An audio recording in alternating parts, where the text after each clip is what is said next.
On January 9th, 2007, Steve Jobs walked onto the stage at Macworld in San Francisco, wearing his signature black turtleneck, jeans, and sneakers. The audience, filled with journalists, developers, and Apple enthusiasts, had no idea they were about to witness history. Jobs had perfected the art of suspense in his keynotes, and this time was no different.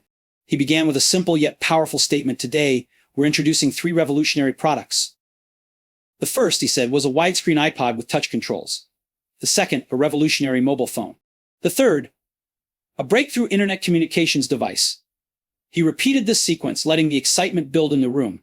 Then, with a smirk, he dropped the reveal: "These are not 3 separate devices. This is one device. And we are calling it iPhone." The crowd erupted into applause. This moment marked the birth of the modern smartphone. Until then, mobile phones had physical keyboards, complex interfaces, and limited functionality. The iPhone was different. It had a multi-touch screen, no stylus, and an interface so intuitive that anyone could use it. Jobs took the audience through the details, showing how users could scroll with a flick of their finger, pinch to zoom, and type with a revolutionary on-screen keyboard. The phone had no physical buttons except for a single home button, breaking the conventional design of the time.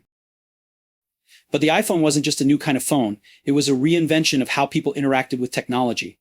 Jobs demonstrated the phone app, effortlessly making a call to one of his colleagues on stage. He then showed the seamless integration of voicemail, email, and web browsing, pulling up the New York Times website in full form, something unheard of on mobile devices at the time. Then came one of the most memorable moments of the keynote. Jobs demonstrated Google Maps, looking up a Starbucks near the venue and, with a playful smile, calling the store to order 4,000 lattes to go. The audience laughed, but beneath the humor was a deeper message. The iPhone wasn't just a phone, it was a powerful mini-computer in your pocket. Another game-changing feature was the integration of iTunes and the iPod experience into the iPhone.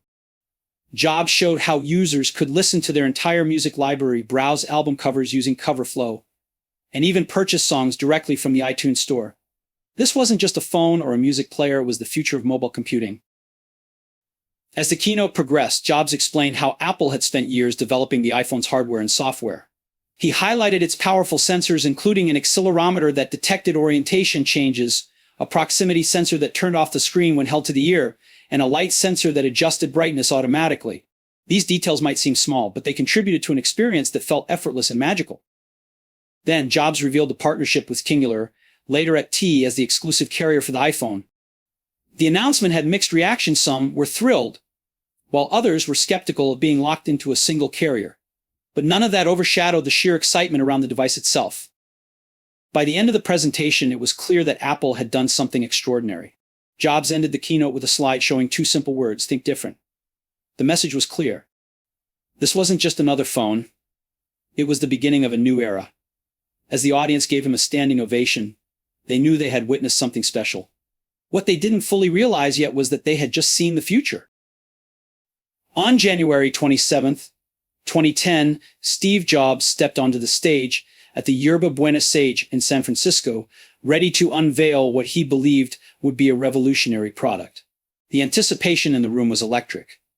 Apple had already transformed the music industry with the iPod, the phone industry with the iPhone.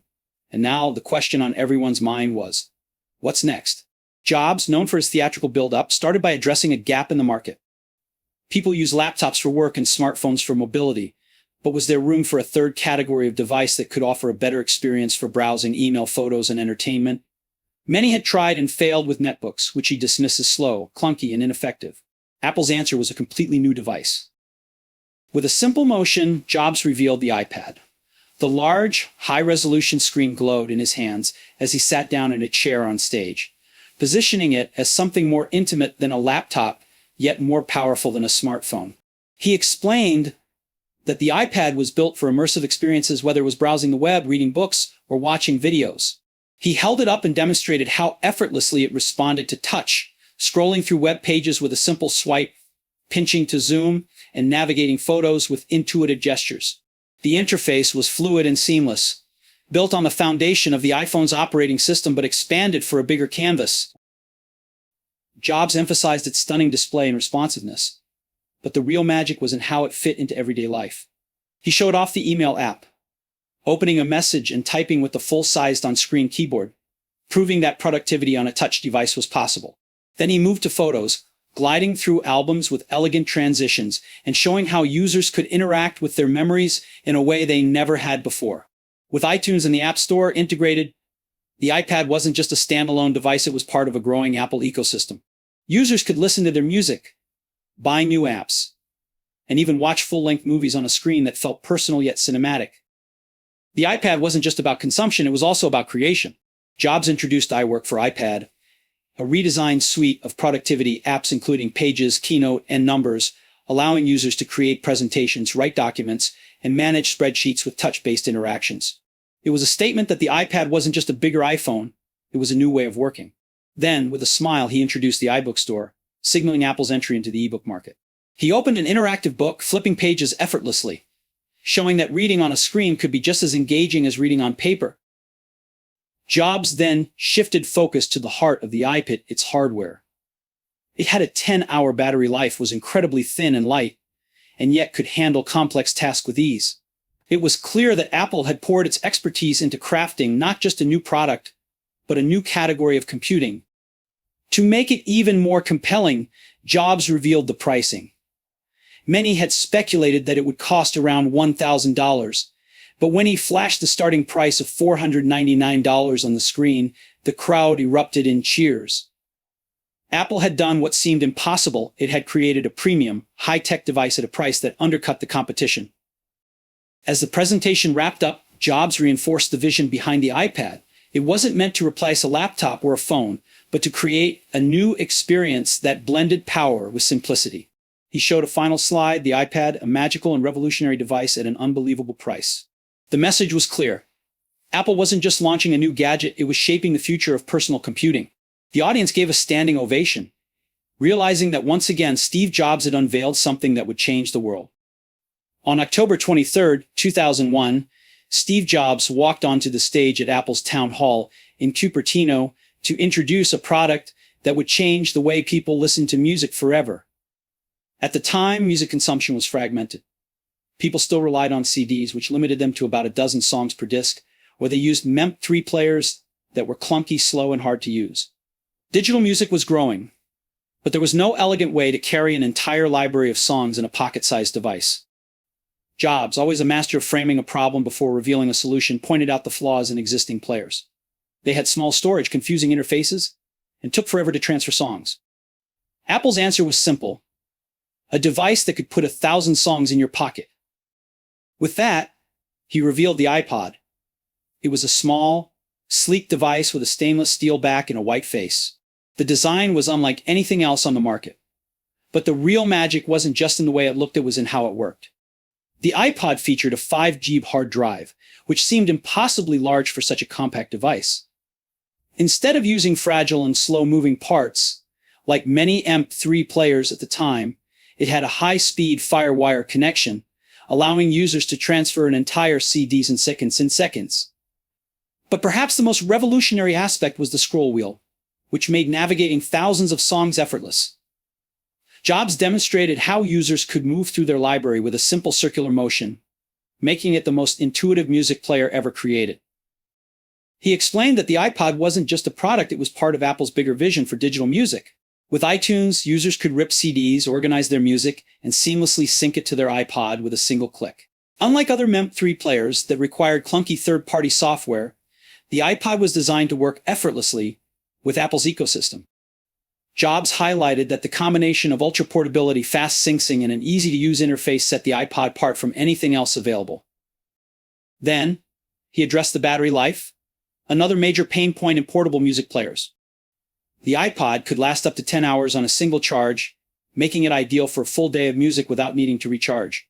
This was a game changer, especially compared to devices that required constant battery replacements. Holding the iPod in his hand, Jobs reinforced its simplicity. No complicated menace, no unnecessary buttons, just music, instantly available at the user's fingertips. Throughout the keynote, he made it clear that Apple was not just entering the music player market, but reinventing it. The iPod was not just another gadget, it was a statement about how music should be experienced in the digital age. As he wrapped up, he reiterated the core message: 1,000 songs in your pocket. It was a powerful tagline that summarized the revolutionary impact of the device in just a few words. The audience, a mix of journalists and industry insiders, knew they had witnessed something significant, though few could have predicted just how transformative the iPod would become.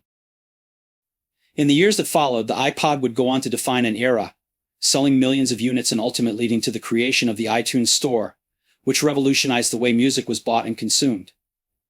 But at that moment, as Jobs stood on stage with the iPod in his hand, it was the beginning of something much bigger than just a product launch. It was the start of Apple's dominance in the music industry, paving the way for the mobile revolution that would follow with the iPhone.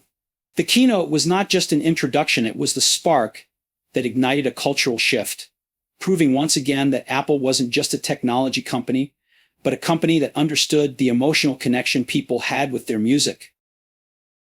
In September 1997, Steve Jobs returned to Apple, the company he had co-founded after being forced out more than a decade earlier. Apple was struggling. It was losing market share, its products were uninspired, and many believed the company was on the brink of failure. Investors were skeptical, employees were uncertain, and customers had started looking elsewhere. Jobs, now back as interim CEO, knew that Apple needed more than just a new product, it needed a new identity. The stage was set for one of the most pivotal keynotes in Apple's history. Not about a device, but about an idea. When Jobs took the stage, he didn't talk about technology. He didn't mention processors, storage, or software. Instead, he spoke about something deeper, Apple's core values. He understood that people don't just buy products, they buy into what a company stands for. He began by acknowledging Apple's challenges, but quickly shifted the focus to its strengths, reminding the audience that Apple had always been about innovation and creativity. Then, with deliberate pacing, he introduced a new marketing campaign, one that would redefine Apple's image and set the stage for its resurgence.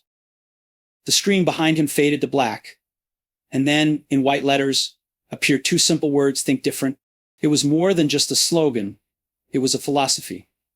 Jobs explained that Apple had always been about people who saw the world differently, people who weren't afraid to challenge the status quo, to dream, to innovate, to push humanity forward. The campaign wasn't about Apple's computers, it was about the people who used them.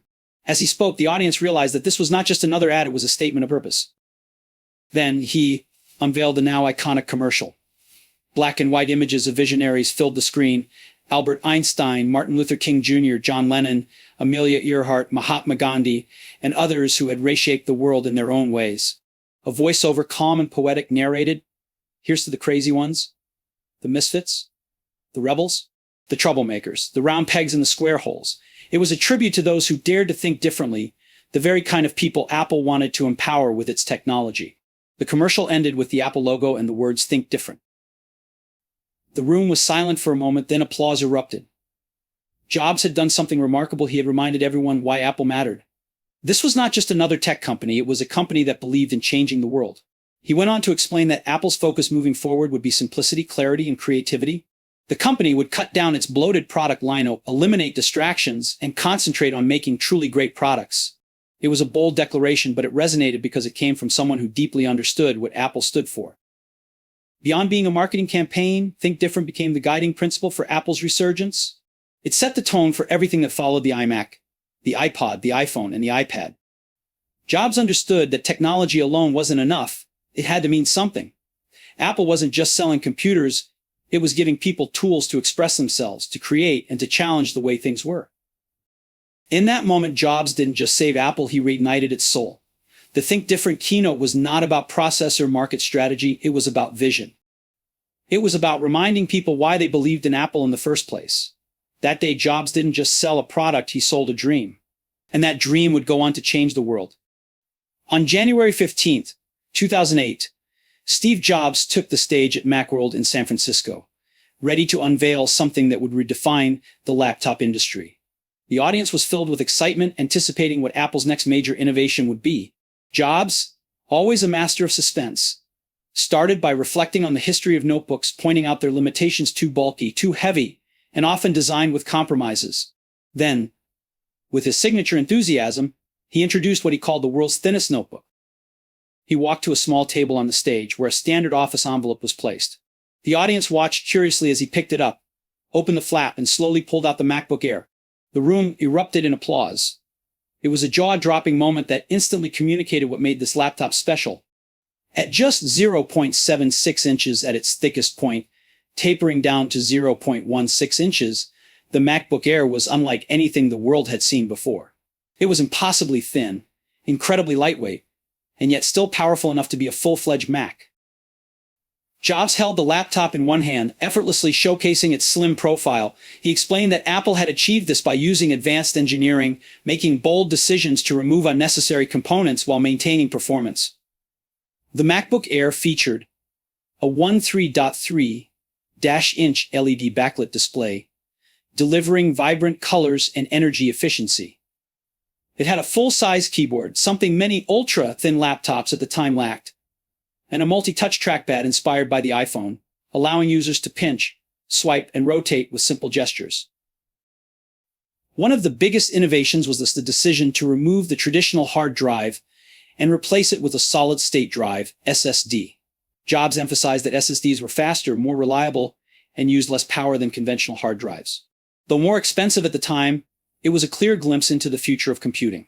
The laptop also featured an Intel Core 2 dual processor specially designed to fit within its ultra-thin body. Despite its small size, the MacBook Air didn't compromise on performance. Another bold move was the removal of the optical drive. Jobs explained that physical disks were becoming obsolete as more users were downloading software, streaming content, and using external storage. Instead, Apple introduced Remote Disk, a feature that allowed users to wirelessly access another computer's CD or DVD drive if they needed to install software. It was a forward-thinking decision that signaled the beginning of the end for optical media. Connectivity was streamlined as well. The MacBook Air had a single USB port, a headphone jack, and a micro DV full, neatly hidden behind a fold-down door to maintain its sleek design. Critics initially questioned whether the limited ports would be a drawback, but Apple was confident that the future was moving toward wireless solutions. The built-in Wi-Fi and Bluetooth capabilities made it easy for users to stay connected without relying on physical cables. As the presentation continued, Jobs reinforced the philosophy behind the MacBook Air. It wasn't just about making a thinner laptop, it was about reimagining what a laptop could be. It was built for people who valued portability without sacrificing capability. By pushing the boundaries of design and engineering, Apple had once again set a new standard for the industry. To conclude, Jobs highlighted the starting price, $1,799. It was a premium device, but it represented the cutting edge of technology. The audience responded with applause, knowing they were witnessing the future of notebooks. The MacBook Air went on to inspire an entire generation of ultra-thin laptops, influencing not just Apple's future designs, but the entire industry. In that moment, Jobs had done what he always did best. He didn't just introduce a product, he introduced a revolution. On June 6, 2011, Steve Jobs walked onto the stage at Apple's Worldwide Developers Conference, WOX, to introduce what would become one of the most significant shifts in the company's history. Despite his declining health, he was as charismatic as ever, delivering his keynote with the same passion and clarity that had defined his career. This time, however, the focus wasn't on hardware. It wasn't about a new iPhone, iPad, or Mac. Instead, Jobs was there to introduce Apple's vision for the future of software and services, a vision that would redefine how users interacted with their devices. The first major announcement was Mac OS X Lion, the next evolution of Apple's desktop operating system. Jobs highlighted how Apple had taken inspiration from the iPad, bringing multi-touch gestures, full-screen apps, and a redesigned interface to the Mac.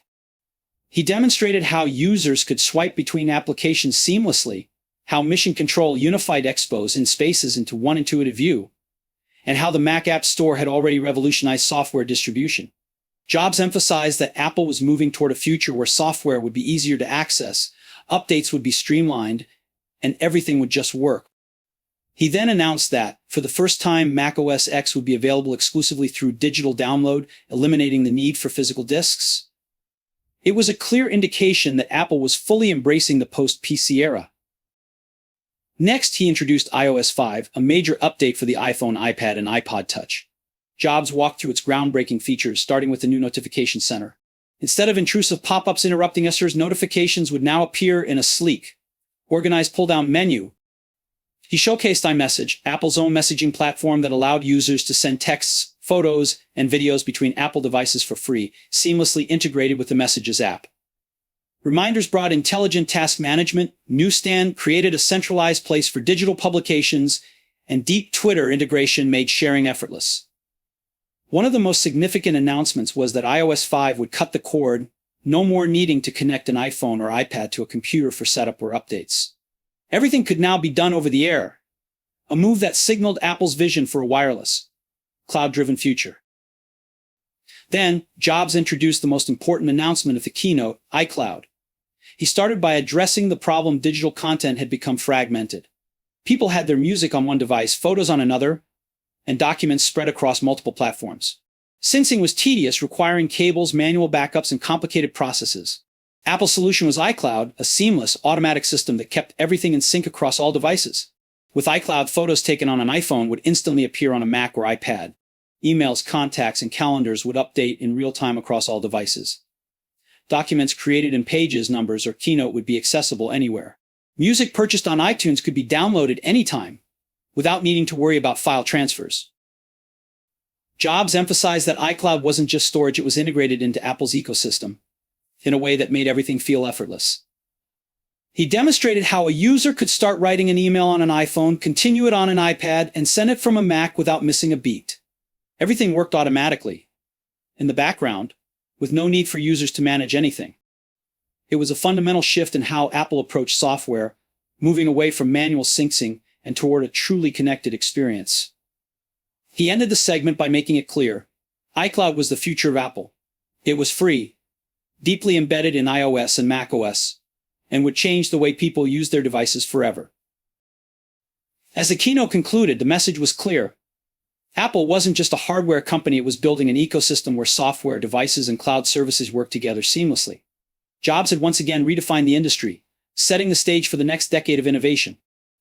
Though this would be one of his last keynotes, the impact of what he introduced that day would be felt for years to come.